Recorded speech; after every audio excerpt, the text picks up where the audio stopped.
केंद्रीय मंत्री शिवराज सिंह चौहान ने कांग्रेस सांसद और लोकसभा में नेता प्रतिपक्ष राहुल गांधी के टेक्सास में दिए बयान पर कहा कि राहुल गांधी विपक्ष के नेता हैं और विपक्ष का नेता देश के प्रति जवाबदेह भी होता है।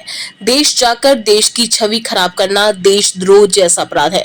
कोई देशभक्त ऐसा नहीं कर सकता, लेकिन राहुल गांधी लगातार तीसरी बार हारने से हताश हो गए हैं और अपनी कुंठा बाहर निकाल रहे हैं। हमारे देश में कांग्रेस और भाजपा है, लेकिन जब हम विदेश जाते हैं तो हम कांग्रेस या भाजपा के नहीं होते, हम सिर्फ देश का प्रतिनिधित्व करते हैं। आरएसएस के स्वयंसेवक हर पल अपना बलिदान देकर देश का निर्माण करते हैं। राहुल गांधी जी नेता प्रतिपक्ष हैं और प्रतिपक्ष का नेता भी देश के लिए जवाबदेह होता है, और देश के बाहर जाकर देश की छवि खराब करना ये देशद्रोह जैसा अपराध है। कोई देशभक्त ऐसा नहीं कर सकता।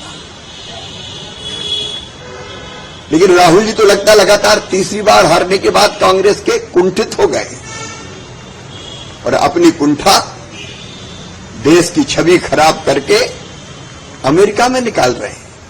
अरे अपने देश में कांग्रेस और बीजेपी होती है, लेकिन जब हम बाहर जाते हैं तो हम कांग्रेस और बीजेपी के नहीं होते, हम केवल देश का प्रतिनिधित्व करते हैं, जैसे अटल बिहारी वाजपेयी जी करते थे।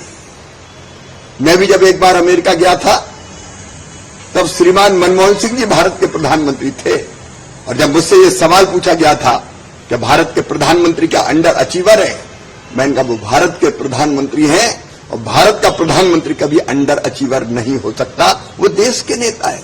ये भाव होता है देश का। और आपके राष्ट्रीय स्वयंसेवक संघ की बात करोगे, संघ ने तो लाखों लाख कार्यकर्ताओं की, ऐसे कार्यकर्ताओं की मालिका तैयार की है जो तन मन और जीवन संपूर्ण देश को समर्पित करते हैं।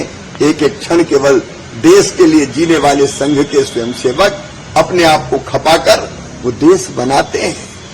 एक बात जरूर सही कही राहुल ने कि मोदी जी से कोई नहीं डरता। हाँ, मोदी जी से नहीं डरते, लोग नहीं डरते, क्योंकि लोग मोदी जी को प्यार करते हैं। इसलिए तो लगातार तीसरी बार मोदी जी को भारत का प्रधानमंत्री बनाया है। आप तो अपमान कर रहे हो भारत के मजदूरों का, कामगारों का, कारीगरों का। आपको तो हर चीज मेड इन चाइना आ रही है। पहले ये होता था, कई चीजें आती थी बाहर से आयात होके, अभी भी जरूरत पड़ती तो आती, लेकिन कई चीजें भारत स्वदेशी बना रहा है। मोदी जी के नेतृत्व में आत्मनिर्भर भारत का निर्माण हो रहा है।